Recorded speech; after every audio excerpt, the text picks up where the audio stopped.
we have 90 minutes today. We'll start with a very brief overview of the Transforming Education Summit process.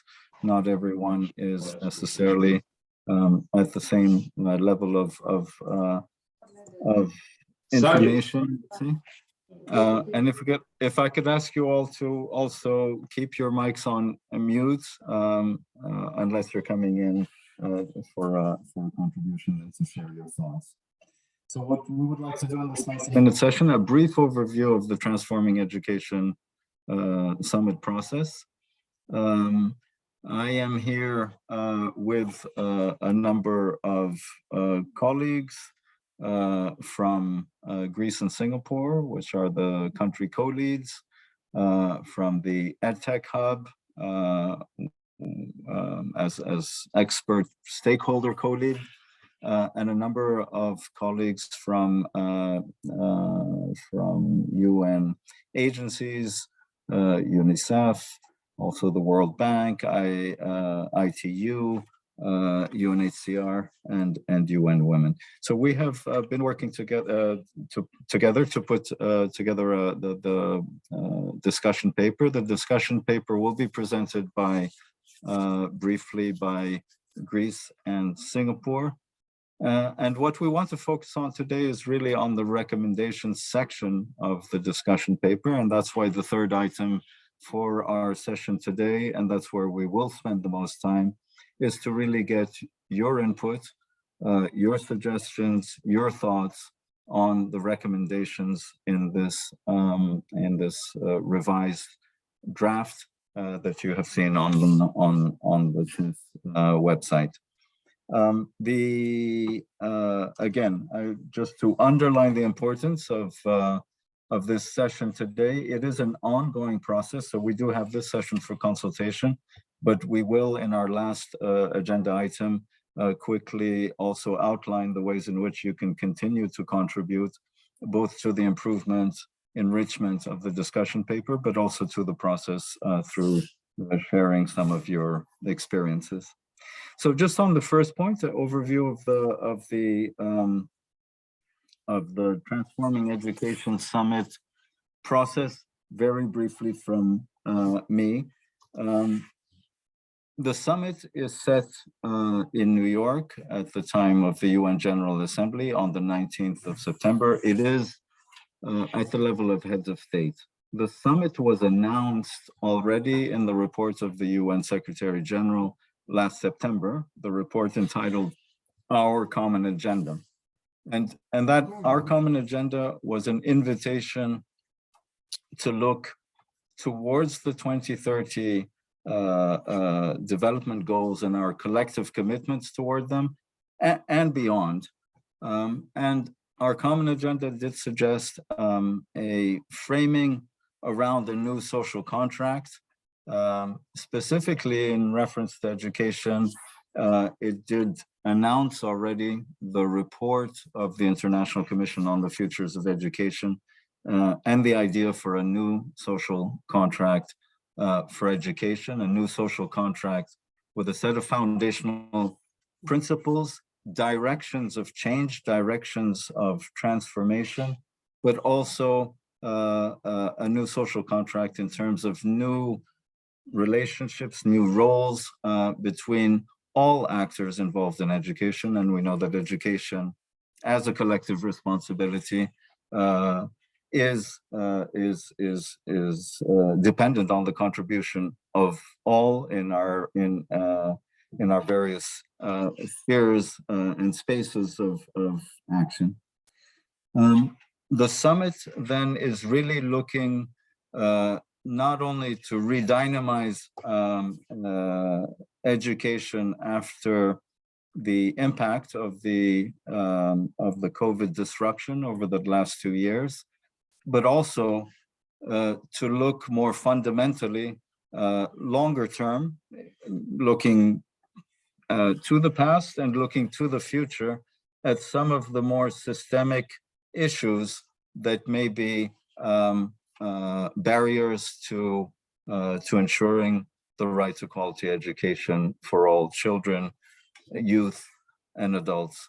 So the summit is looking in September, looking for commitments from heads of state to transformation of national education systems, looking in each context at particular areas and possibilities or levers for innovation at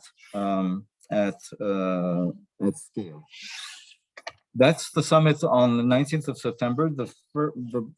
One of the steps towards the summit, one of the moments, is the end of this month, the 28th to the 30th of June, the pre-summit in Paris. This will be at ministerial level with partners, diverse partners, development partners, civil society partners, private sector partners involved in trying to focus the preparations for the summit on the 19th of September. And there are 5 themes or action tracks that are running in parallel now. The first around schools, inclusive, equitable, safe, and healthy schools. The second around skills, learning and skills for life and work, sustainable development. The third around teachers and the teaching profession. And the fourth, which is the focus of our consultation today, on digital learning and transformation. And finally, a 5th track that cuts across all on the financing of education. So one of the pieces, and that's the focus for today's consultation, one of the pieces for each of the 5 tracks is the discussion paper. And you will have seen the draft, and we will hear in a moment from Greece and Singapore, just to briefly outline the main components of the discussion paper. And as I said, we will later focus on the recommendations. The discussion papers for all the action tracks are important. For this action track in particular is extremely important in that it helps to define and set some of the norms around digital learning, some of the norms and directions that we can collectively move toward, and that these norms and directions should be defined on the basis of the expertise and experience of a wide variety of stakeholders who are involved and active in this area. And that's why today's consultation, we essentially want to hear your insights and your thoughts specifically about the recommendations. So that's a little bit in the overview of the Transforming Education Summit process. Perhaps we can, I could ask colleagues from Greece first to perhaps outline the opportunities and the challenges that we face in digital learning, in the way in which they are presented in the discussion paper. Greece or Singapore, perhaps Singapore, on the challenges, on the opportunities and challenges. Greece, perhaps to say a word about the 3 principles that guide the spirit of the discussion paper, and then we will focus in on the recommendations. Perhaps Greece first for some introductory remarks, and perhaps an introduction to the discussion paper.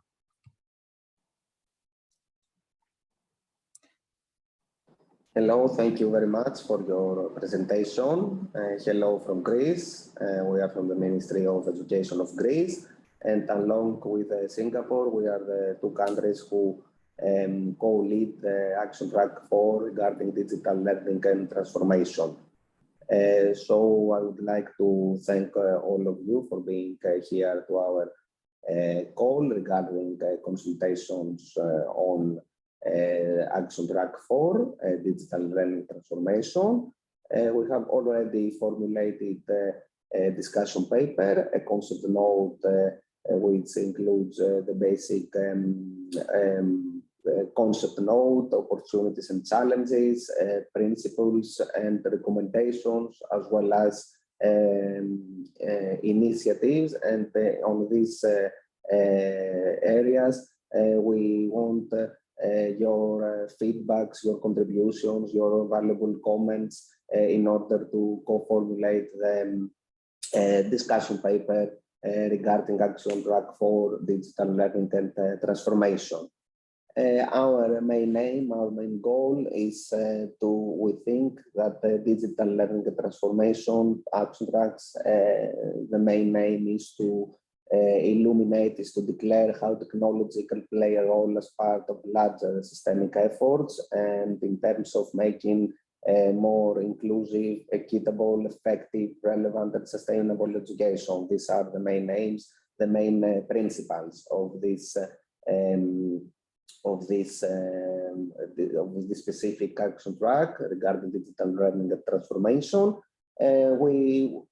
I don't know, we have opportunities and challenges. Maybe our colleagues from Singapore can say some words, or maybe I can refer to these opportunities and challenges afterwards.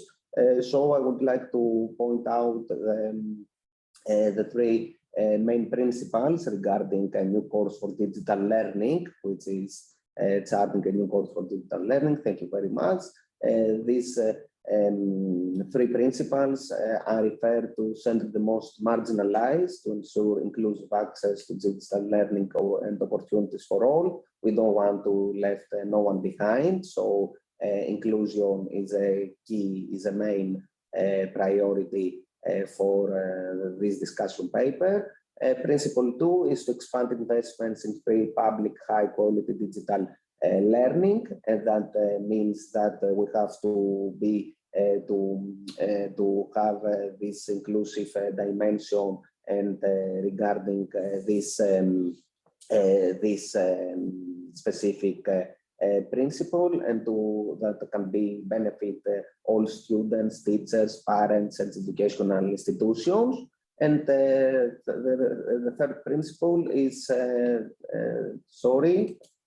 develop pedagogical capacity to maximize the benefits of digital learning, as we think that also the pedagogical dimension is important too, not only the technological, which is of course indispensable. So we want to develop a pedagogical capacity in terms of increasing possibilities and increasing developing both models and healthy use of connected technologies. And with this, based on these three basic principles, we have some recommendations regarding action track 4. We have recommendation number 1, build and maintain robust free public digital learning content and platforms. Recommendation 2, focus on how technology can accelerate learning by enabling evidence-based instructional practice at scale. And recommendation 3 has to do to ensuring connectivity and digital learning opportunities for all.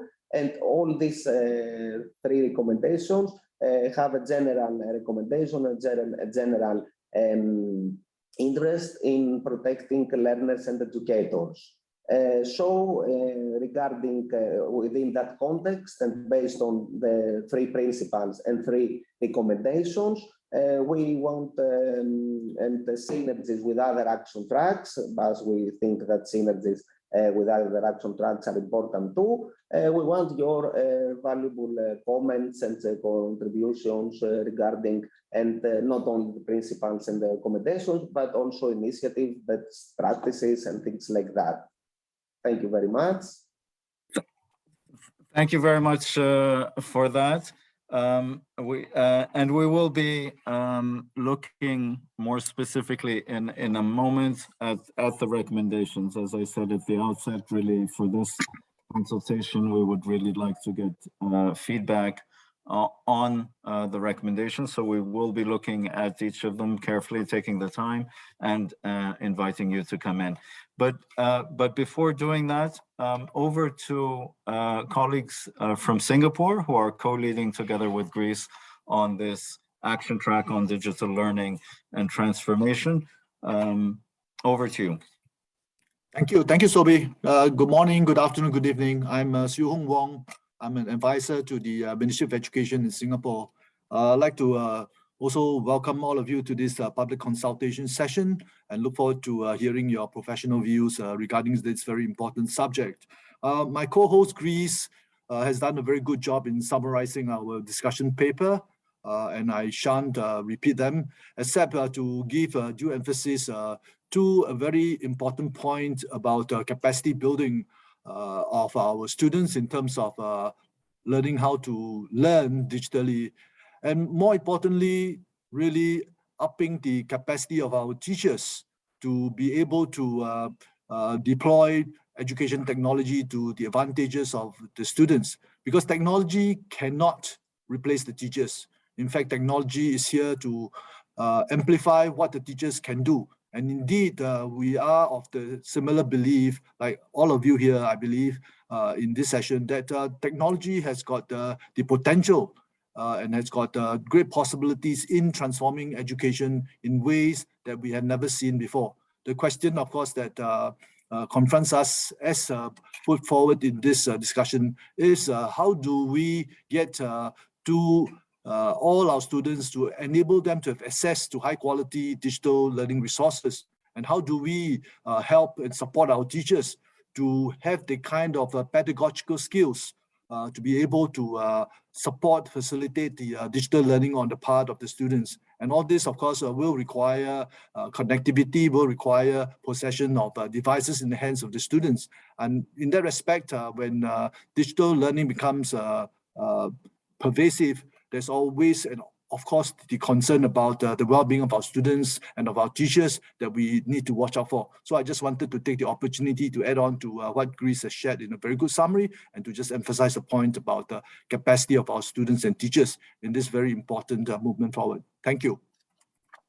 Thank you very much. Excellent additions, and thank you both, colleagues from Greece and Singapore. So here, really, the three principles that you see on the slide, I mean, essentially around one, connectivity, two, around content. That's really the question of connectivity to what in education. So the question of content. And thirdly, and that was just highlighted now, around competencies and capacities and the need to support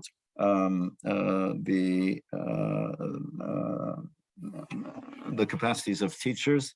And as our colleague from Singapore just mentioned, that the position that technology cannot replace teachers, but this technology is there to amplify what teachers are able to do, and the capacity development to fully exploit the pedagogical potential that technology represents.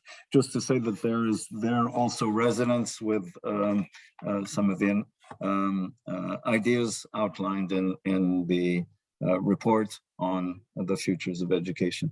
So based on these three principles, a set of recommendations, Greece had mentioned them. We will now take a moment to go with, we will look the overview of the recommendations, but then we will also take the time to look at each one of them. And perhaps I could ask colleagues who have also worked in really refining, building on the inputs of prior consultations and our own work within this wider group, perhaps ask colleagues from the EdTech Hub to just give us the overview of the recommendations, and then to look at each one in, present each one in a little more detail. And then we will open up, and this is, as I said, essentially what we want to do today is to get insights, thoughts, suggestions from all of you who are joining us today. Molly, perhaps from EdTech Hub? would you like to walk us through the recommendations? Yes, absolutely. Thanks, Obi. Hi, everyone. My name is Molly Eberhardt. I'm one of the directors of EdTech Hub. We are a global partnership working to build the use of evidence in decision-making around technology and education. So colleagues from Greece already outlined the 3 recommendations that have come out of series of consultations around how we can use digital to improve learning, especially for the most marginalized. Before I spend about 2 minutes talking about each one, I also want to highlight a key foundational requirement that we see as underpinning all 3 of these recommendations and all activity in digital learning. And that is how critical it is to ensure the protection of data privacy and digital well-being of both learners and educators, including parents and caregivers, when we're talking about issues of digital learning. So I won't repeat that every time we talk about a new potential intervention, but I hope you consider it a undercurrent to all of the recommendations that we have. So let me start with the first recommendation. Go ahead to the next slide. So the first recommendation is to build and maintain robust, free, public digital learning environments. And this has 2 components. One is the development of high quality content. So importantly, this should contain materials not only that go directly to learners, but also teaching materials and critically teacher professional development materials, which are distinct from that. They should be aligned with curriculum, free and accessible both inside schools and outside of school settings. They should be available to the extent possible under open licenses to enable wide use and adaptation, should cover a wide range of subject areas and levels, and should provide differentiated resources, not just by different levels of achievement, but also for those with various disabilities. It's also important that this content on these sorts of platforms ensure diverse representation of gender, culture, languages, and other representations within each country. So moving on from the content then, in order for content to be valuable, people need an easy, clear place to access it. And so that's why it's critical to develop platforms that can be not necessarily a single point of entry, but a comprehensive place where people within the country, both children, teachers, and parents, can access the content just described. So the platforms need to be user-friendly, intuitively organized, accessible by children, teachers, parents, build on existing digital infrastructure when possible rather than starting from scratch. There are great opportunities here for cross-country collaboration for that infrastructure, which we can talk more about during the discussion. It's also really important that the platforms be accessible from a wide range of devices. So not just a computer, but in particular mobile devices. It's also important that these platforms be accessible for those with disabilities. And so the functionality needs to support that. And very important to ensure that this effort does not widen the digital divide and the learning divide that accompanies it. It's important that platforms allow for offline use. And finally, it's important that we think about, as I mentioned earlier, users' digital well-being and security when they're using these platforms. So I'll stop there for recommendation 1 and move on to recommendation 2. And after I talk about each recommendation, we'll have time for discussion. Recommendation 2 focuses on how we can think about technology to accelerate learning by enabling evidence-based instructional practice at scale. So the key here is to use what we already know from decades of research and experience in education knows to increase student learning, and then figure out how we can use technology to accelerate and improve those approaches and to enable quality at scale. So for example, there are well-established approaches such as teacher coaching, differentiated instruction, structured pedagogy, teacher peer reflection, formative assessment. These are all things that it is very clear work to improve learning outcomes. However, they are incredibly difficult to do with implementation fidelity at scale. And so what technology may have the potential to support is getting from that small proof of concept to high scale implementation fidelity and therefore quality. The last thing that we want to talk about, recommendation number 3, is fundamental and critical to enable the previous 2 recommendations, because a digital platform with excellent content and evidence-based approaches won't do a whole lot of good unless we have connectivity and connected schools and children in their communities. And so this last recommendation is about equalizing access to high quality education by allowing for connectivity inside of schools and also in communities. One of the key aspects here is to really consider connectivity broadly to include untethered access, as we describe it in the paper, powered by mobile networks and devices, in addition to more traditional means of ICT in the school setting. This will ensure that connectivity will facilitate informal learning opportunities for those who are out of school for one reason or another, and in that way can help increase resilience when we have shocks to our education system, such as we've experienced over the last 2 years. Finally, it's critically important that when we consider these investments in connectivity, we are proactively thinking about reducing the digital divide instead of expanding it. And so that means a focus foremost on the most marginalized, including girls, including those in very rural and hard to reach areas, and including those with disabilities. One of the key things that we note in this recommendation is that this is a prime opportunity for multi-sector partnerships and financing. A concern is that investments from the education sector in connectivity might displace other much needed investments from the education budget in things like the recommendations 1 and 2, which we talked about earlier.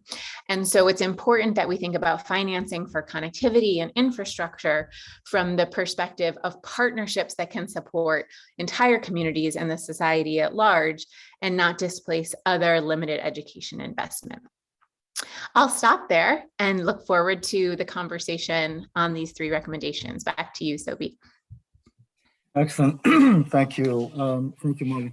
We'd like to now open it up. Let me just first encourage you to continue to share your thoughts in the chat. We will open up now on the recommendations, first through just a quick canvassing, a polling, and I'll hand it over to our colleague Jackie to do that first as a first step, and then we will open up for conversation, and there you can raise your hand and when called upon, turn on your video, introduce yourself quickly, and try to keep your suggestions and your comments brief so that we can collect as many as possible. But first, over to Jackie, perhaps for just a quick polling before we get into the conversation. Wonderful, thank you. So hi everyone, my name's Jackie Strecker and I work at the UN Refugee Agency. And as was mentioned, we would love to hear, we've got over 270 people on this call. So we know lots of you with your own different views and opinions, and we want to make sure we capture all of those. So I'm going to invite you to go to menti.com and to put in the code that you see on the screen now. So 82686854. And we're going to go through a series of brief questions where we really want to, again, hear from you in terms of your views. This will help us understand a bit more in terms of what are the priorities that are sort of vital to you, and as we're thinking about how we can ensure that this track is actively contributing to what we need to do and see in terms of transforming education. So the first question that we have that you're seeing appear on the screen here is asking everyone, which of the 4 recommendations do you consider most important and urgent? So you had heard the 3 recommendations coming forward. I'm sure you can appreciate, as do I, the relevance of all of these and that they need to be tackled together. But which ones are the most important and urgent that we need to work on as member states and together as a sector? So we're seeing votes come in now.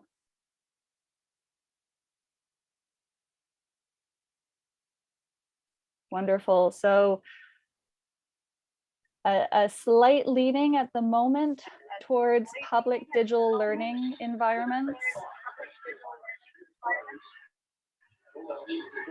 Great. And just a reminder, if everyone can go on mute, wonderful. Thank you. So we've got about 80 votes. And again, a slight leaning at the moment to the first of the recommendations. So looking at the content and platforms, also in terms of building multi-sectoral partnerships and sustainable financing to close the connectivity gap. Wonderful. I'm going to leave this up for a few more moments to capture everyone else's views as you're coming in. And again, for those that are just joining, so it's menti.com and the code you want to use, you'll see on the screen. So 82686854. All right, excellent. Thank you everyone for registering your views. We're going to go on to the next question now. And this one, we're going to ask you if you can type in a response. So if you had to add a fourth recommendation, what would it be? So you've heard our 3 recommendations, and these were reinstated during our first consultation as what's important. But if you had to add a fourth, what would you consider?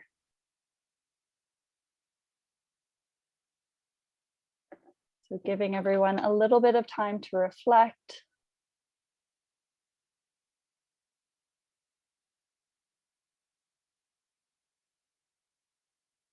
So some pieces coming here, more about device access, a real focus on digital competencies.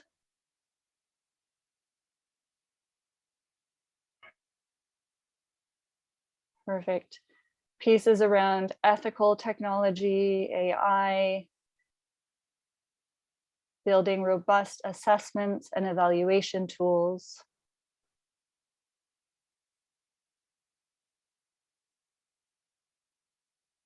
Wonderful, lots of great views coming in. And just to note, we are taking note of all of these. So this is one of the wonderful reasons why we're using this tool, so that we can make sure that we take time to review each of these carefully and make sure that we can reflect these. So thank you very much for coming in, looking at some pieces around broader collaboration, even between countries.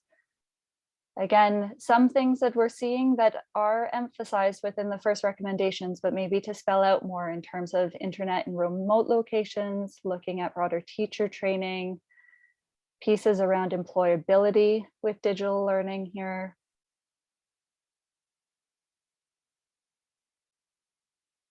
I'm seeing lots of pieces also looking at media literacy, looking at research and having an evidence base.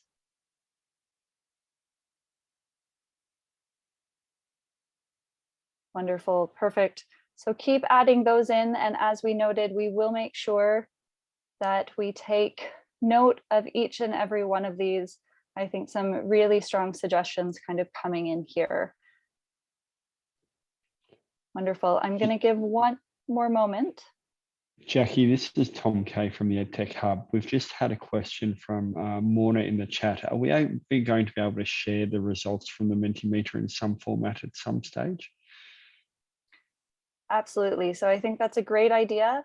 And I think later on, we'll point people to where the TESS website is, where we can load a series of documents, and we'll make sure that we're able to capture these results and share them out with others as well. Thank you, Tom. We can also share the results in the online platform, I think. Excellent, thank you. Great, I'm going to move to the next question. So give me one moment. So our final question, which we've seen people already start to contribute to, but please also add in here. So if you had one ask that you want us to consider, or all countries to consider at the Transforming Education Summit, what would that specific ask be? So we're seeing some things maybe related here coming in around media and information literacy, review and curate digital learning content and strategies, honor financial commitments, think about scale and equity, focus on transformation that goes beyond technology. And I think we're also seeing that within some of the other action tracks as well, but a very important piece. Great, looking at education as a public good, commitments around universal connectivity. Great, defend the right of learners' data to remain private. And again, I think Molly spoke very well to the important cross-cutting considerations related. Looking at gender equity in the digital world. Wonderful. So I think really brilliant ideas, and I know more are coming in, so please do log these. And we will take note of all of them. And as was noted by our UNESCO colleagues, we'll make sure that we do share these out on the platform as well, so everyone can see what people have logged. So please continue to submit, but I'm going to pause this for a moment and turn it back over to UNESCO so that we can actually hear directly from some of you to build out on these. So Sobi, back over to you. Thank you. Excellent. Thank you very much for that, and thank you everyone for really helping to enrich the thinking, and we will, as was said, use in refining and improving the draft discussion paper, and we will share back, and thank you for that suggestion.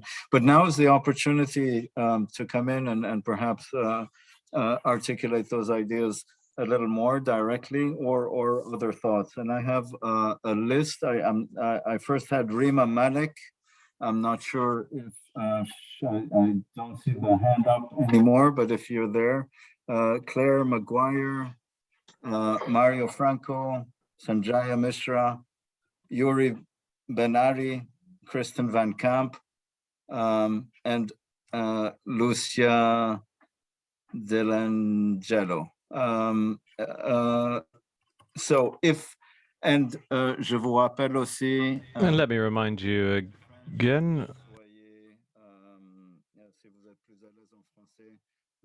if you prefer speaking in French, you are also encouraged to take the floor in that language. I'd kindly ask you to perhaps turn on your video, just a quick introduction so we know who you are, and then perhaps 2 minutes for your thoughts, your contribution.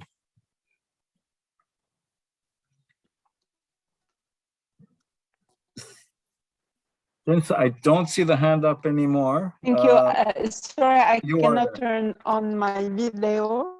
Okay. Professor Rima Malik, Lebanese University. Can you hear me? We can hear you. It's not. Can you hear me? We can hear you. Please go ahead. I'm Rima Malik from Lebanon. I'm a professor at the Lebanese. Perfect. I'm a professor at the Lebanese University, and I teach in the option of educational technology. We, with the students, master students, produce OER, open educational resources, and we put them available for everybody on our blog. This a sustainable device issue. Prices of the internet, students won't have access to and to use open educational resources to put new things on their blogs because it will become not affordable. Plus, we have very bad infrastructure. So all of those, instead of going forward with the sustainable development goals, as we used to do 10 years ago, each year we do a progress, now we are going backward. We need help for educational institutions to solve this issue, because to have free access to good quality of materials and to post and to produce good quality, we need to have access to the internet. Please help us, especially the public university. I don't know how you can help us, but definitely you do have your means. Thank you for listening to me. Thank you very much, Professor Malik, and very well noted. I invite for I mean, all of us who are around here and have heard your call, and if there are any reactions and proposals, suggestions, they are all welcome. I will take a series and then we can perhaps ask our country co-leads and others to react. We can also check on the chat, but let's take a few first. Claire McGuire, I have next. Yes, thank you very much. My name is Claire McGuire. I'm speaking from the International Federation of Library Associations and Institutions, IFLA. And very quickly, this is a very energizing process, and thank you so much for the work that has gone into it. To recommendation 3, I would suggest a more explicit tie to non-formal education providers. Of course, speaking from the library profession, we're looking at both the presence of libraries in schools as well as libraries in the community as being hubs for digital connectivity, access to the internet, access to computers, especially for students who may not have them at home, and marginalized students specifically. But the role of libraries in helping equitable access to knowledge, equitable access to literacies, media and information literacy and digital literacies development for learners of all ages, I see as very critical aspect of equitable access to the internet and the opportunities it provides. So perhaps that could be represented with a stronger role of non-formal education providers as partners with the formal education system to co-create these learning environments together. So thank you very much. Excellent. Thanks for that contribution, and thanks for the reminder. After all, our commitment around education in the 2030 agenda is for inclusive, equitable, quality education, lifelong learning opportunities for all. We do tend to slip very often back into a focus on schools, a focus on children, and important to recall the non-formal education, the role of libraries, and lifelong learning perspective. Thanks for that. Mario Franco, I have next. Thank you for having me. I will be respecting the time. My name is Mario Franco, and I represent the Millennium EduU Sustainable Education Foundation. We are completely focused our work in education and ICT. Then what I would like to take this opportunity to highlight is I think we need a more detailed and a reinforcement in what concerns the infrastructure. I think the question of content, which is very relevant, and training teachers and all the components of digital learning are very important. But if not every student and every teacher have access to a computer, to electric power, and to internet connectivity, I think we are working to create a more unbalanced society. Then my recommendation will be to focus in the need to assure, not to work for, but to assure that every student, every teacher, and every school is really connect with infrastructure and have access to devices. And we know many schools don't have even electric power. Then the second aspect related to this is I would like to see a recommendation on the Sdg Indicators 4A1. We already made a post in the website. The 4A1 related to school infrastructures, and the Sdg 4A1 measure the schools with internet and with computer for education. But if one let me give you one example. If one school have one computer for 100 students, it will be considered already connected. Then my recommendation is to detail the indicator and to be more assertive and more accurate to measure how many students, how many teachers, how many schools, and what is the quality of infrastructure. Then, considering the limit of time, that's what I want to highlight, is the need to clear indicators and clear an approach to link the development of infrastructure with the local ecosystem, because the digital divide is not only at personal level, but also at the country level. Then it should work to develop the national ICT infrastructure with people with the skills and with the development of infrastructure. Thank you very much. Thank you very much for that contribution and for underlining the importance of further emphasize infrastructure in addition to learning content and capacity development, connectivity of schools, learners, and teachers, and perhaps to revisit the indicators on school infrastructure later. Perhaps colleagues from ITU, UNICEF, and their work on connecting schools could react and say a little bit more. Next, Sanjaya Mishra. Thank you very much for the opportunity. I'm Sanjay Mishra, representing the Commonwealth of Learning. We are an intergovernmental organization representing the 54 Commonwealth member states. This is a great opportunity coming from UNESCO and United Nations, and will really make the countries to commit to digital education. So what we have been doing at Commonwealth of Learning, I'll quickly highlight 3 important points. And I think some of those things might resonate with many other countries and institutions. First, we are working with governments to create enabling environment for digital learning by creating appropriate national policies for example, open educational resources, implementing UNESCO OER recommendation 2019. And thereby also creating a national infrastructure for open educational resources, repositories, and committing technology. So that's number 1.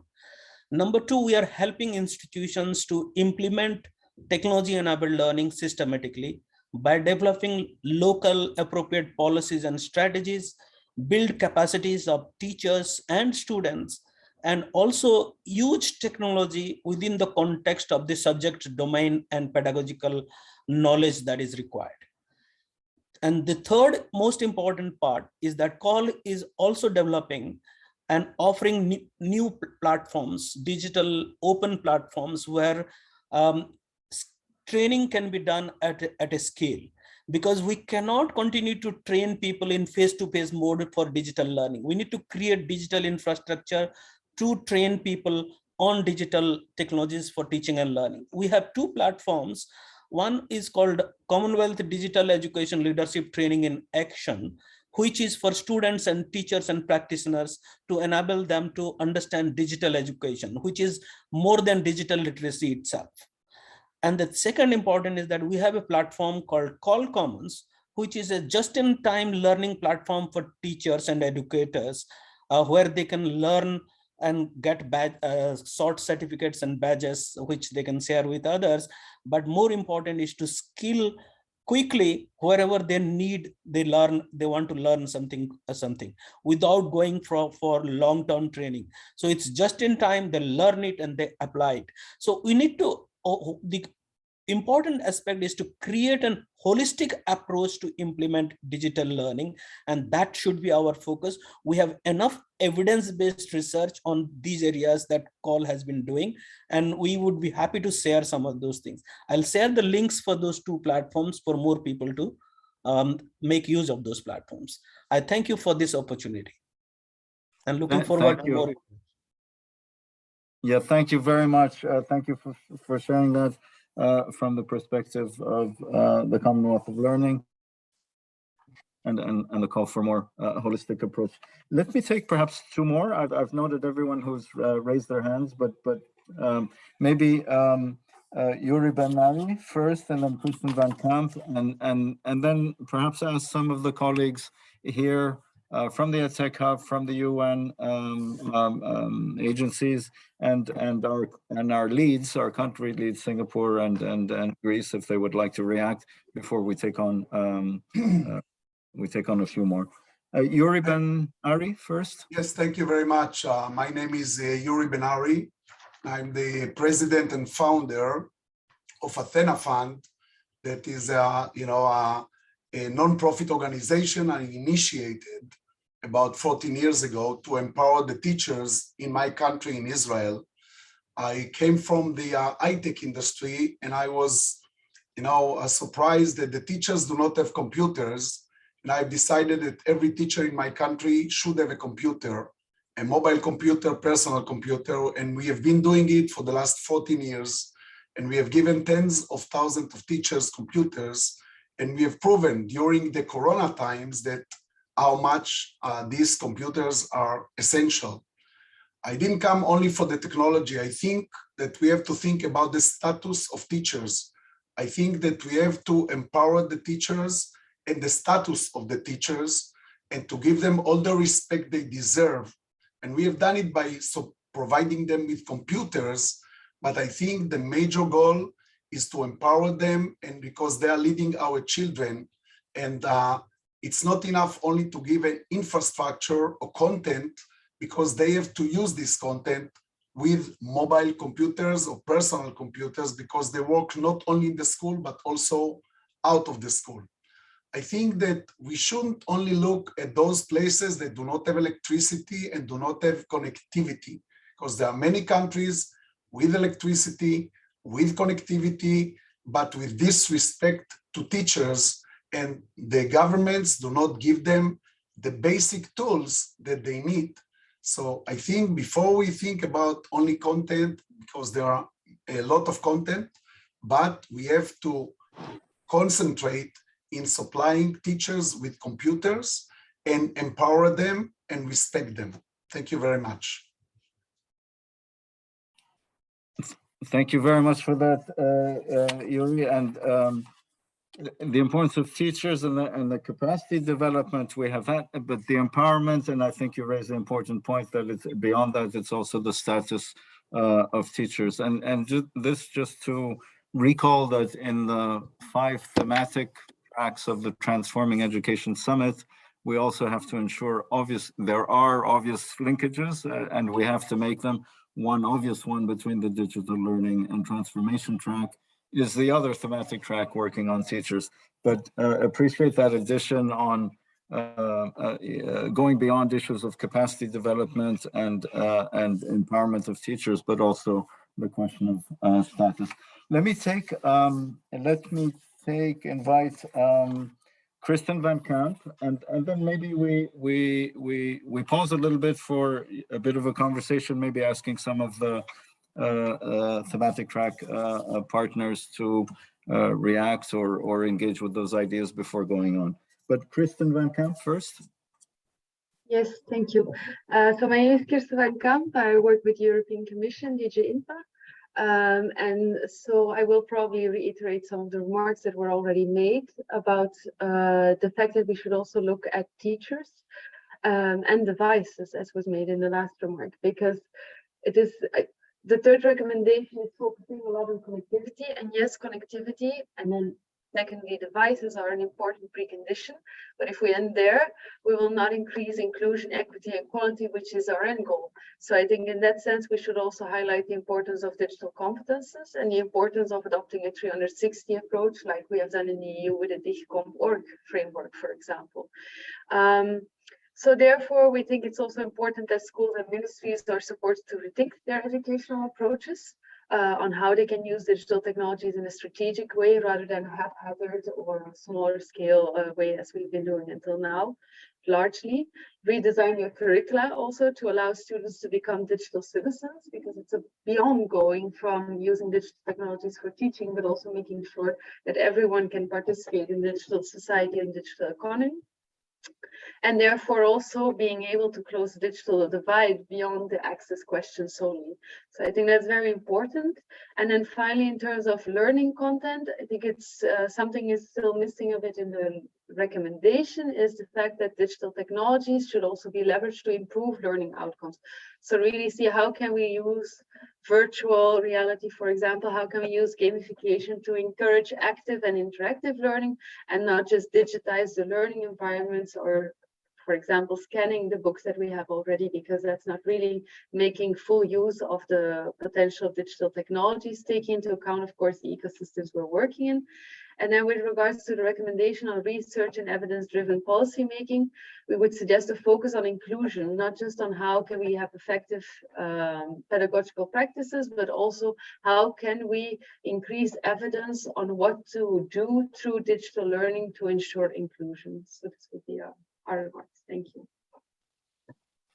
Great, thanks for all of those contributions and highlighting also on that, you know, the making full potential of the pedagogical, including for learning outcomes, but also beyond. I mean, the aspect of digital citizenship, and that all too often we see kind of replicating our approaches and our teaching and learning styles.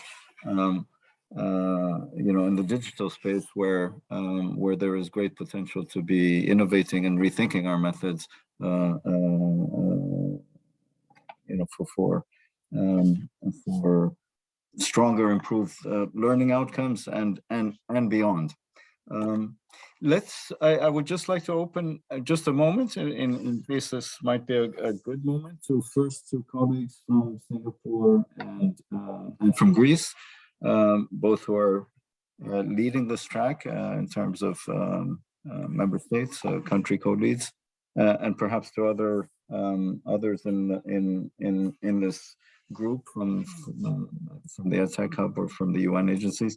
But first, perhaps Greece or Singapore, if this is a moment you would like to just share some thoughts based on what you've heard here. Yeah, Singapore, I would like to speak. I'd like to just thank everybody at this midpoint to really appreciate the very, very rich comments made by such diverse group of professionals, all interested in this subject. I think all the comments are very, very well taken, and we will definitely have to look at quite a number of them. I think the Mentimeter, again, shows quite a bit of where the resonance of some of the ideas are, and we will definitely be paying attention to where you think we ought to put the weight of the recommendations. But in particular, in this discussion along the chat groups, I've noticed, and particularly the point that was made by our Israeli colleague, Yuri, the point about empowerment of teachers and the potential that actually teachers have as really the creators, generators of a lot of these learning resources, which could be shared widely and openly, particularly from the power of technology to be able to crowdsource. So I think there are a lot of such ideas that are possible. The other one that I have noticed is, of course, the place of the private industry players and how they can support this effort in providing the learning resources readily, and of course high quality ones that can be open to the students and the teachers who need them. So I just wanted to highlight those points because those points resonated with me as I listened to the conversation. Thank you. Excellent. Thank you very much. Colleagues from Greece, would you like to come in at this point or later? If now, please feel free. Thank you very much. I would also like to thank for the valuable comments, valuable ideas that I've already heard, and we agree with our colleagues from Singapore. We also consider the teacher empowerment to be a crucial priority, and also how can say the love of learning. I think that it is a dimension that we have to give extra emphasis on this dimension, and to all other things that have already been discussed and will be discussed during our consultation today. Thank you very much. Thank you very much for that. And I also want to well, thank all of those who've come in. I've got all of you with your hands still raised. noted, and we'll come to you in a second. But I also want to acknowledge that, I mean, a lot is coming through the chat, and perhaps just to turn to Mark for a second, if there's something you would like to highlight from what's been coming in on the chat before we go to the live interventions. Thanks a lot, Sobi. A lot of really good stuff coming into the chat. Thanks to all the colleagues and participants. We're taking careful note of all the ideas that you're putting there. I just wanted to flag a few things. A lot of people talking about the importance of multilingual support for digital learning solutions and online spaces, and really sensitive to the dominance of majority languages for some of that content.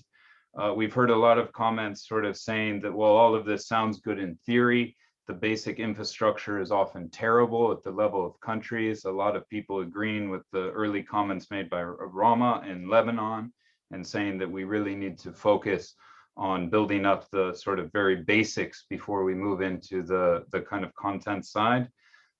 We've also heard that there should be sort of priority given to connecting higher education institutes before moving into the lower levels of schooling, and recognizing that at the lower levels of schooling, there need to be good teachers, safe facilities, and that the focus should maybe be on the upper levels of education. And finally, a lot of people talking about the importance of advocating for minimal data collection and some of the risks around too much data collection and misuse of that data, a lot of sensitivity there. So anyway, great stuff coming into the chat, Sobi, and hope to continue to see that. Thank you. We're looking there as well. Over. Great. Can we also compile and synthesize what comes in the chat and kind of share that back as we will with the results of the polling? We will and we can. Okay, great. All right. I also just want to note there appear to be many young people on the call. Perhaps some of you have got your hands raised, but I would encourage others who haven't to either raise your hands. I mean, it'd be very good to hear from you, or to, if you're more comfortable, to go to contribute through the chat. So quite a few hands raised. Let's go for a second round. Lucia Delangelo.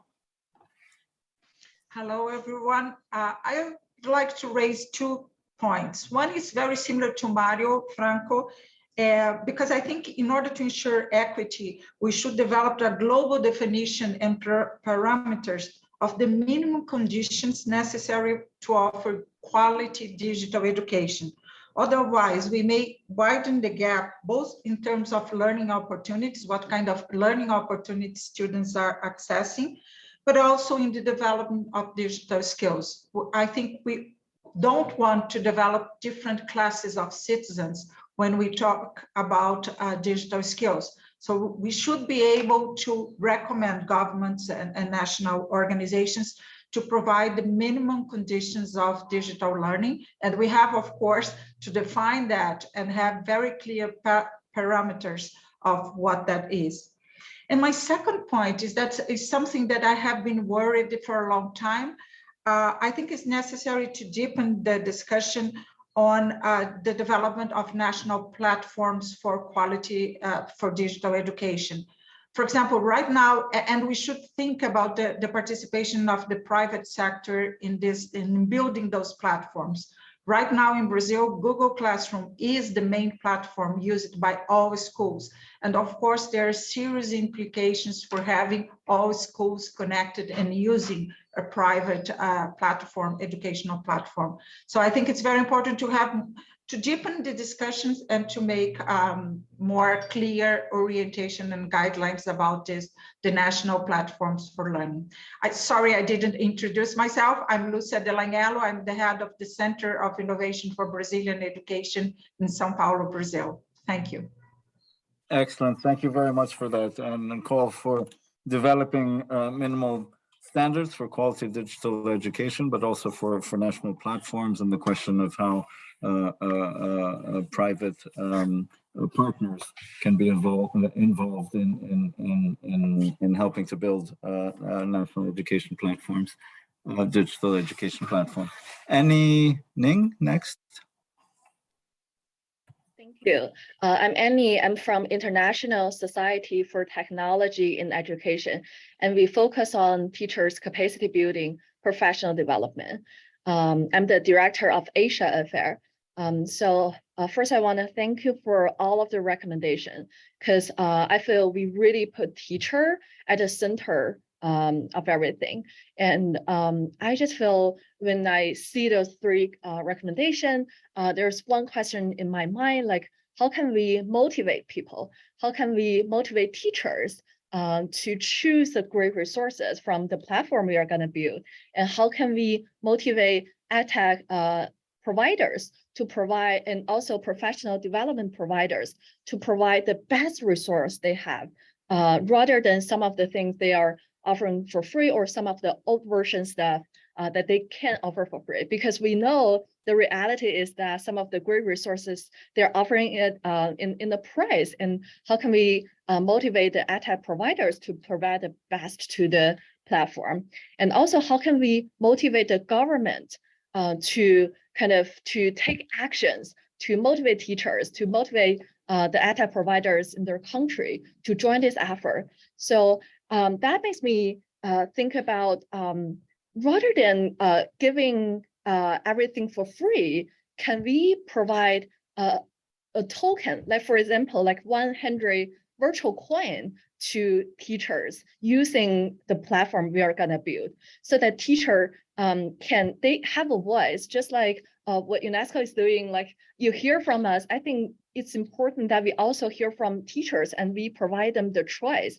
So if we provide them like 100 token, that they may feel responsible for their choice, and they will keep learning on whatever option, professional learning, professional development, or the course they're choosing. And also we can kind of list the EdTech or professional development resources, which selected by teachers the most, to the top of the platform. So these resources in the country get more attention, rather than like all the free resources get the same attention, but these best resources chosen most by teachers get the most attention. And also maybe with this data, we can give the EdTech provider an award, so that they can put it on their website saying that our resources are chosen by this amount of teacher. So that gave them an incentive to provide the best resource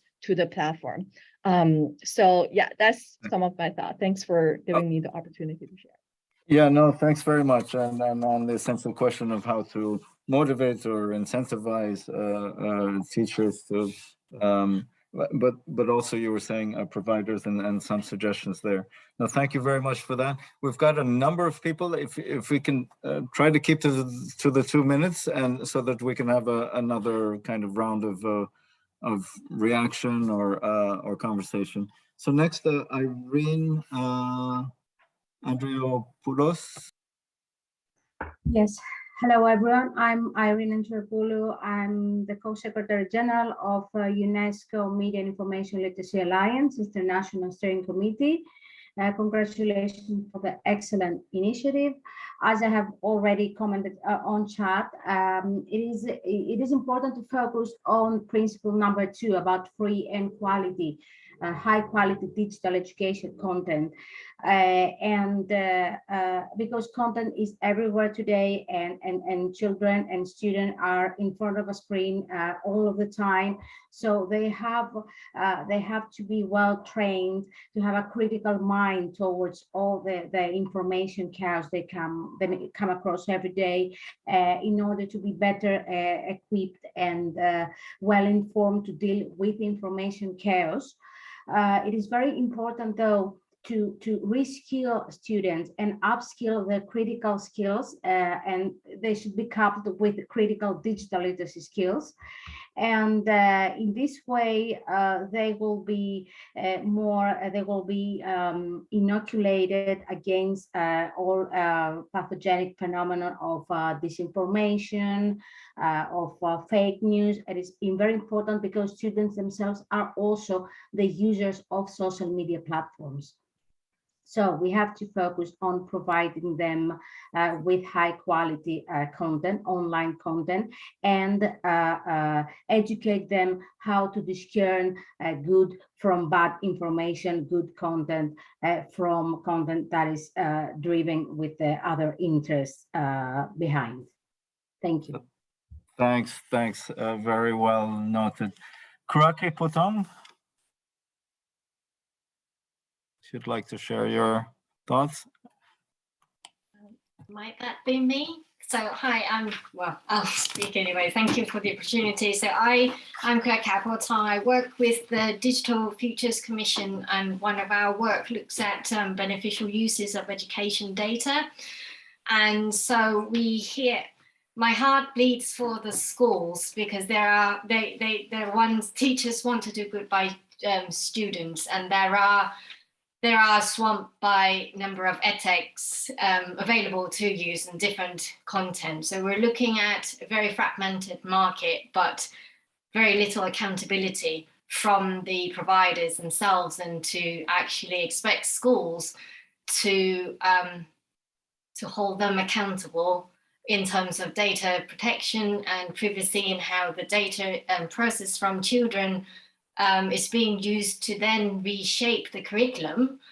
That is something that remains problematic, and that highlights the problem of power asymmetry between the edtech providers, especially the big platforms, and also the end users, which are schools and children.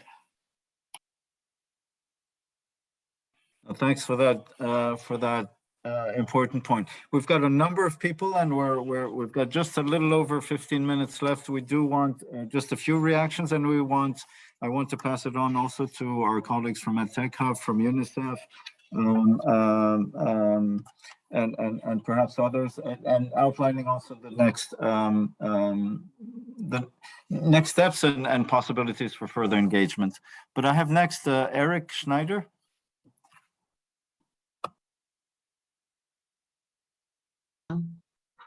Yeah, hi. Great to get through to you. Do you hear me? Okay, great. My point is, I would like to just remind everybody about the very simple technology solution, and I find it's very underused, and it's this kind of video meeting between experts. So what we see, we have schools in Germany, they make $40,000 with their epic 48-hour sponsor run to develop a village in Gati in the Himalaya. We now work with youth-led centers in the world's biggest refugee camps in Africa, and we don't have partner schools. So it's a fantastic learning opportunity on empathy, on really making an impact for young people, building skills and doors out of the refugee camps, which even adults over there cannot generate. And these kind of partnerships with global experts, high impact change makers, social entrepreneurs, I consider extremely undervalued, because the US and Europe, we have subject teaching, and we're currently looking very much at infrastructure and to deliver proper subject teaching. But our societies are eroding, prosperity and peace are breaking down. And the students, after 3 years of climate protests, are desperate, waiting for the national government to pay someone to fix solutions. They need to learn solutions and live the SDGs in action by getting teamed up with change makers in the field, where they can tangibly change lives and land with high impact. And that's especially powerful, not in the expensive German Berlin, but in refugee camps where $5,000 are worth like $500,000. Imagine Amazonia, which is being destroyed now. What if we had 10,000 partner schools working with Amazonians and world experts, which we're currently bringing together for ecosystem restoration? It would definitely protect and restore the Amazon. And this is a very simple and almost infantile classic thing. And we work on such platforms, and I would so much more to see this distributed, this translocal collaboration. This is not something for top down to install, but that we spread this message, that we connect with change makers on the ground and with schools. It's not big NGOs, it's usually small, high impact change makers. And I just wanted to share this, and we'd love to help everybody who wishes to boost this, because we have a lot of partners for it. Thank you very much. Excellent. No, really appreciate that, and how to better use low technology connecting us for meaningful action. Next, I have Alicia Aurora. Hi, everyone. My name is Alicia Aurora, and I'm actually a young person here from Canada. I currently serve as a UNICEF Youth Ambassador for Mental Health and Technology, and I'm 15 years old. I wanted to start off and share a little bit about my story. When I was in school, when I was in middle school a few years ago, a classmate of mine suicided, and he suicided 13 minutes after tweeting about it online. That experience for me really showed me how negative the digital world was, but I really saw it as an opportunity that, classmates of mine are suiciding, but why can't we leverage technology for good? I'm currently on a mission to leverage AI to detect suicidal ideation in social media content with support from tech corporations like Microsoft, because I really believe that technology is a solution for change. And I think the 2 points I really want to mention on this call is one, that technology, while there are so many negatives, it is also an enabler for change. When we talk about technology and mental health, just like a solution I'm working on, there are so many solutions to better support student well-being where AI and different types of technology can play a role. I think one of the limits that is stopping schools from making this change is actually enabling and embracing technology. Technology is something that is a really powerful tool that, when being used for good, can really make a difference. And secondly, I want to emphasize that as young people, we are also, we may just be 10% of today, but we are 100% of tomorrow, meaning that the change that we're going to make today is going to be representative of our future. Young people like myself are ambitious and have tools. I think it's our job as leaders and governments and organizations to give youth the opportunity to make the change they want to see. And I think technology, when I think about the next 10 years of my future, I think technology, it's not going to be such a negative thing, but it's going to be a positive tool that's going to be making change and making our education system and schools a place where all students want to be. Thank you. Thank you very much, Alicia. Thank you for sharing that. We're running tight on time. I've got 4 more people who would like to come in. If you could keep it very brief, that'd be excellent. And then I would like to pass it on to some of our colleagues also within the group, as I had mentioned earlier, including on how you can further contribute beyond today's discussion. So first, Sylvia Bashir. Monisa Kadiri, Ogeto Mohammed, and perhaps Prince Adil. Okay, 4 more, 1 minute each, please. And hello,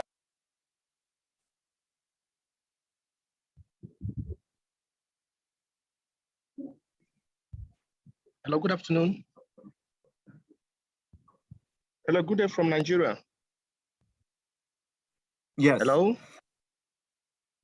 First, Sylvia Bashir. Okay, thank you.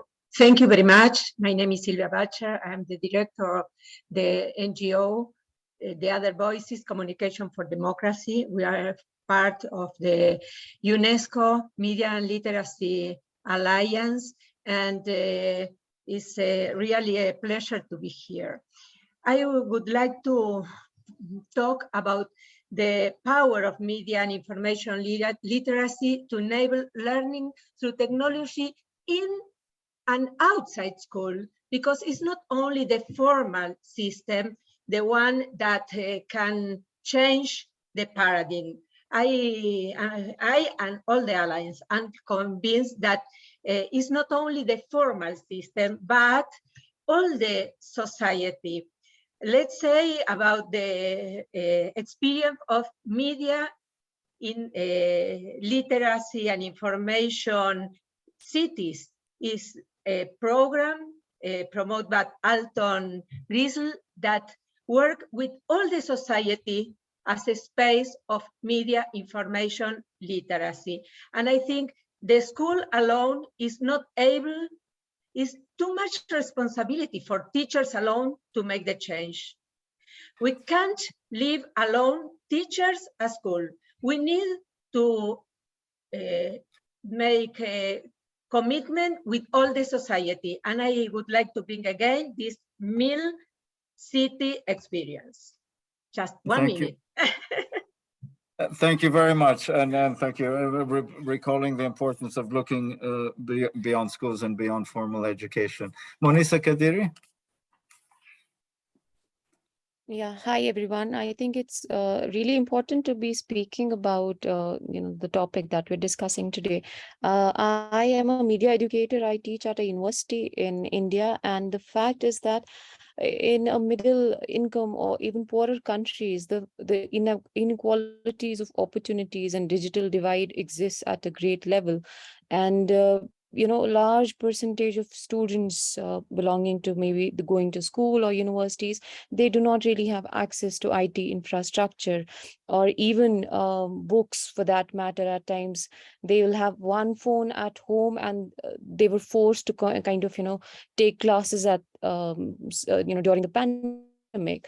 At times even there's a lack of willingness on part of parents, because this generation of children, maybe they are the first generation going to school, so there's that lack or lack of will or desire on part of even parents to adapt to this pedagogy. So this digital discrimination exists in the form of even in internet infrastructure. And another point is the capacity building of teachers, because that is definitely an issue. So you have digital haves and digital have nots even in terms of the trainers. So capacity building of the teachers and training, and also the resource sharing. Somebody talked about online mentoring, which is also very significant tool to kind of maybe somehow minimize this kind of discrimination that exists here. Thank you, Than. Thank you for recalling multiple dimensions of the digital divide and then reaffirming the importance of the professional development. 1 minute each for 3 more persons that I've got, and before we go to some closing, reactions and next steps. Susana Munoz Hernandez, or Ogeto Mohammed, I think first. Hello. Okay, thank you. Hello, can you hear me? Sorry, yes. Ogeto Mohammed, and then okay. Susana Munoz Hernandez. Yes, go ahead. Thank you very much for inviting me. I have been a 2-time youth delegate for Ethiopia, and I have been working also on providing training for students. I am an assistant professor actually in the university and a PhD research fellow of the University of Greenwich. And now I want to raise one alert for the international community and particularly for the UNESCO. These days, because of the ongoing conflict, I think the education sector become the least favored sector by the graduates and even by those staffs who are teaching in the university. The low level of salary, the migration of the people from place to places, and there is no incentive mechanisms, and access to, let alone for access to technology, access to energy is even limited. Even I am in my room. This is my office. It is in my room, and it is also my office, and there are frequent interruption of access. So I think it is better to focus and prioritize on how to improve the capacity of the educators. For instance, like if I'm going to attend a conference and if I am found having $100 in my pocket, I will end up in prison.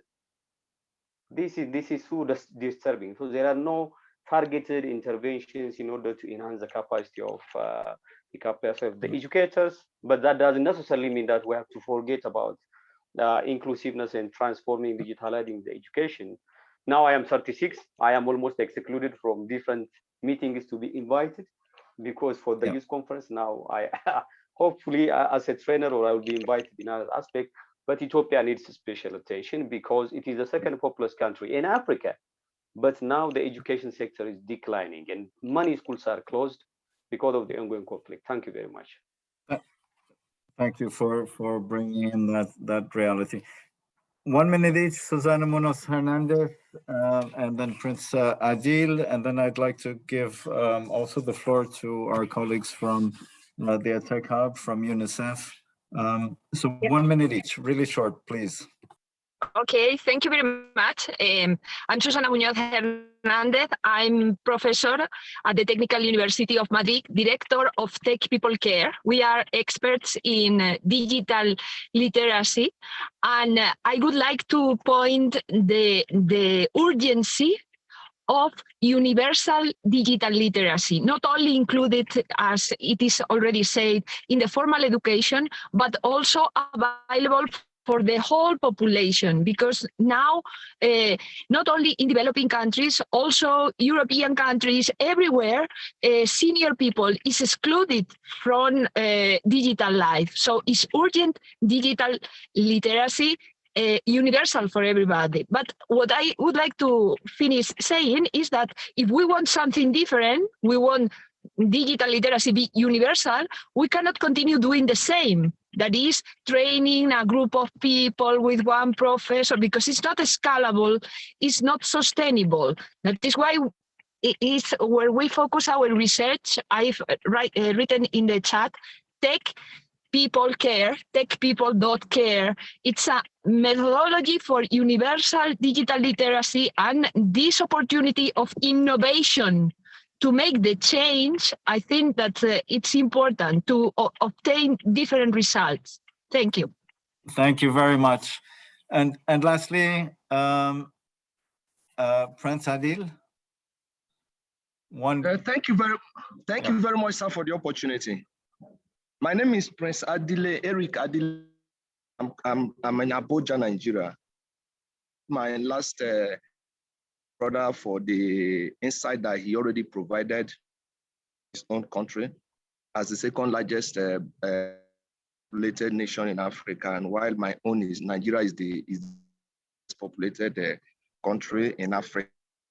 The COVID-19 actually opened my eyes, because around the COVID-19 time, I registered for a PhD program in development communication at the Nasarawa State University. But for over 3 times, we've been on strike. The last 6 to 7 months, the lecturers have been on strike. We've not been able to do anything. And after the COVID, or during the COVID, my eyes, I got burdened. I decided to start something, Teachers Bureau, try to coordinate, see how we can do this. My own is now is the kind of appeal to UNESCO and everybody gathered here that Nigeria need a special terms of digital education. I can't imagine how we can impact the world and our own people too, when the student can be on strike for 7 months and nothing is happening in the academic system, in the public education system in Nigeria. Is a big burden to me. And I've been working, and I want a collaboration with any organization or individual that can assist me to start up something here that could actually bring the student back to class digitally, because it's very important that we do that, because a lot of things are happening over here, and we need to get moving. Thank you, sir. Thank you also for bringing in that perspective. Thank you for everyone for sharing your thoughts. I would like to, again, just to reiterate that this is our second public consultation. This moment of exchange is extremely important, extremely enriching what we've heard, what we've got through the chat.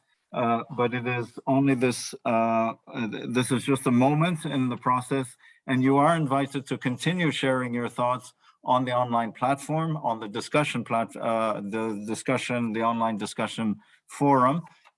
We would also like for you to contribute based on your experiences of good practice, and I will hand it over to UNICEF colleagues and the EdTech Hub colleagues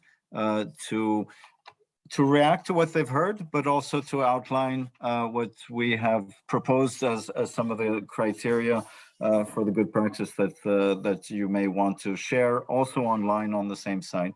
So first, perhaps over to the EdTech Hub, and then to Molly, and then perhaps to Frank at UNICEF, and then a final word from our country co-leads, just to close the session and to thank you all. Molly first.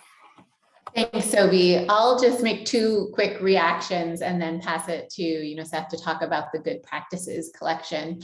The two things that I wanted to highlight are, one, that as we move into the phase where we're starting to think about the commitments that we are asking countries to make, I think one thing that should come across more clearly than it currently does is the need for those national strategies to focus on refugees and displaced learners as distinct and kind of an intentional strategy, and not as an afterthought to reaching the mainstream with digital learning opportunities. So really to get countries to commit to that.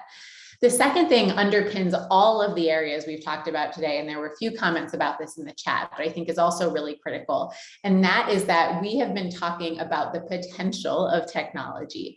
There is a massive lack of evidence to align, especially in lower income and lower resource contexts, to align some of the theory and potential that we've been talking about with what actually will improve learning outcomes at scale. So I just wanted to highlight those two things that I think we should really focus on as we move into the commitment phase of this work. Frank, over to you. Thanks, yeah, thanks very much, Molly. Thanks, Sobi. So maybe I'll just try to do two in one right now, which is just give a couple of quick reflections and at the same time share some of the key criteria that we are looking at. So we're collecting best practices across all the action tracks, including for digital learning. The form has been shared in the chat. Actually, the chat is so lively that I think you have to scroll up now to find it, or maybe it's still there somewhere. Okay, so these are some of the criteria we're looking at. So we have standard criteria on best practices across the action tracks, but we also adapting them and looking at specific ones for digital learning. And you've already covered actually many of them in the comments in the chat and verbally. So let me go through just a few of them. We're looking especially at best practices across the three recommendations that we have shared. We're especially looking, as Molly has also been emphasizing, best practices that focus on equitable initiatives, reaching the most marginalized, for example, children with disabilities, refugee children, learners and teachers in remote and poor areas, initiatives that address the gender digital divide, and so forth. Scale is also an important one, and scale and sustainability. So that is initiatives that have already reached scale or which have great potential to achieve scale. And what goes hand in hand with scale and sustainability is also equity, as mentioned. Those go hand in hand, because if we want to reach the wider population beyond the most privileged that have typically been the recipients of, opportunities for digital learning, we have to look at equitable approaches that can scale. We're also looking at best practices which are evidence-based, as Molly has mentioned, or that have an evidence or research component within it demonstrating evidence of impact.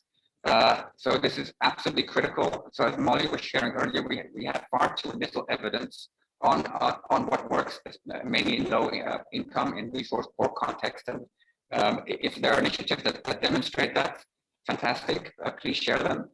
And finally, we are looking at comprehensive approaches, and this links back to a lot of what has been mentioned in the discussion. We're not looking for technology-centric approaches. So acknowledging, though, that infrastructure is important, it's a prerequisite. Mario mentioned earlier, also Ferial, but approaches should be focused on learning, on wider educational improvement and pedagogy, which should incorporate aspects also beyond technology. For example, high-quality content. I mentioned it earlier, things like data governance and analytics. Kay mentioned that earlier. Capacity building has been mentioned by several, including digital competencies. So thanks, Kirsten, Lucia, and Susanna for sharing that earlier.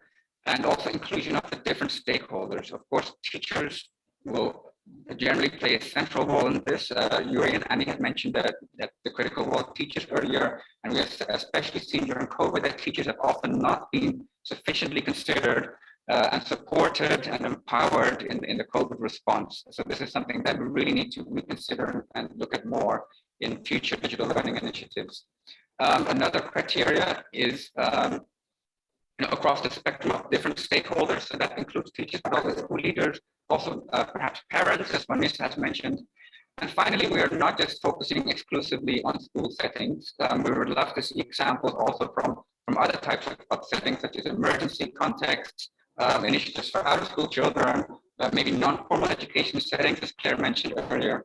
And then finally, we're not just looking at specific initiatives, but also at the broader digital transformation, national policies, digital platforms, integrated systems connected to broader national reforms. And I want to thank Jordan and Sanjay earlier for highlighting those. And finally, a big thank you to Alicia for sharing your insights to leverage technology in a more positive way and the importance of mental health. And I love your comment on young people being 10% of today, 100% of tomorrow. So we can learn a lot from young people like yourselves, and we need to listen more. So with that said, let me stop speaking and hand back to Sophie. Thank you. Thank you very much, Frank. And and thank you, Frank at UNICEF and also Molly and colleagues at the Tech Hub for having worked at looking at these criteria for good practice. So again, today's consultation, one moment in this dialogue and the work around the discussion paper and the recommendations, but please do continue to share your thoughts on the online discussion platform, and please do share the good practices with these criteria that Frank had just outlined in mind to enrich to exemplify the recommendations and the directions of action and change that have been outlined in the discussion paper. We're a little bit over time, but I would like to just give the floor just back to colleagues from Greece and Singapore just to close our consultation today, and from our side at the UN to thank everyone for having joined us today, and to thank you in advance for continuing to share your insights. Over to Greece and then Singapore, and we will close. Thank you very much, and I would like to thank once more all the participants, all the contributors to our conversation today, and we will really take into consideration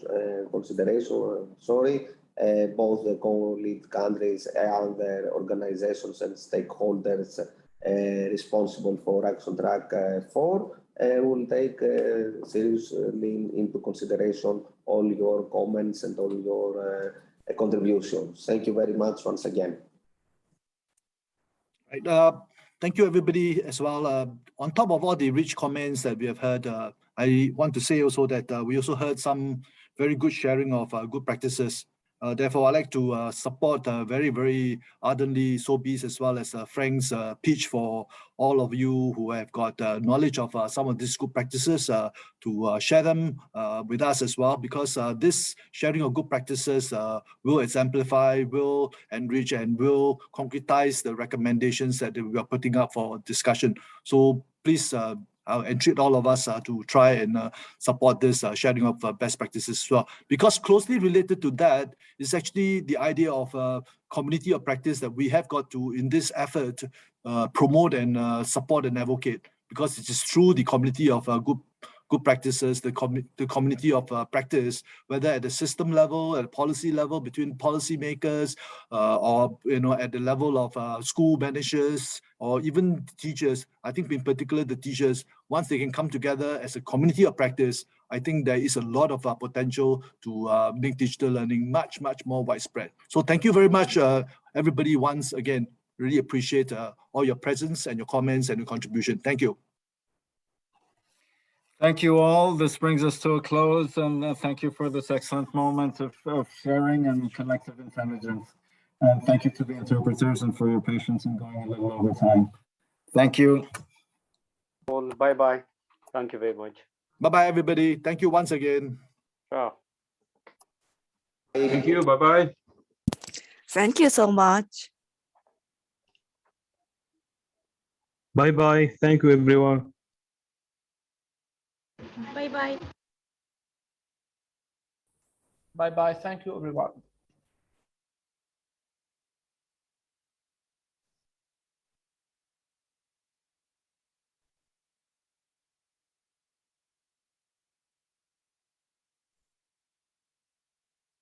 Bye, everyone. It was great.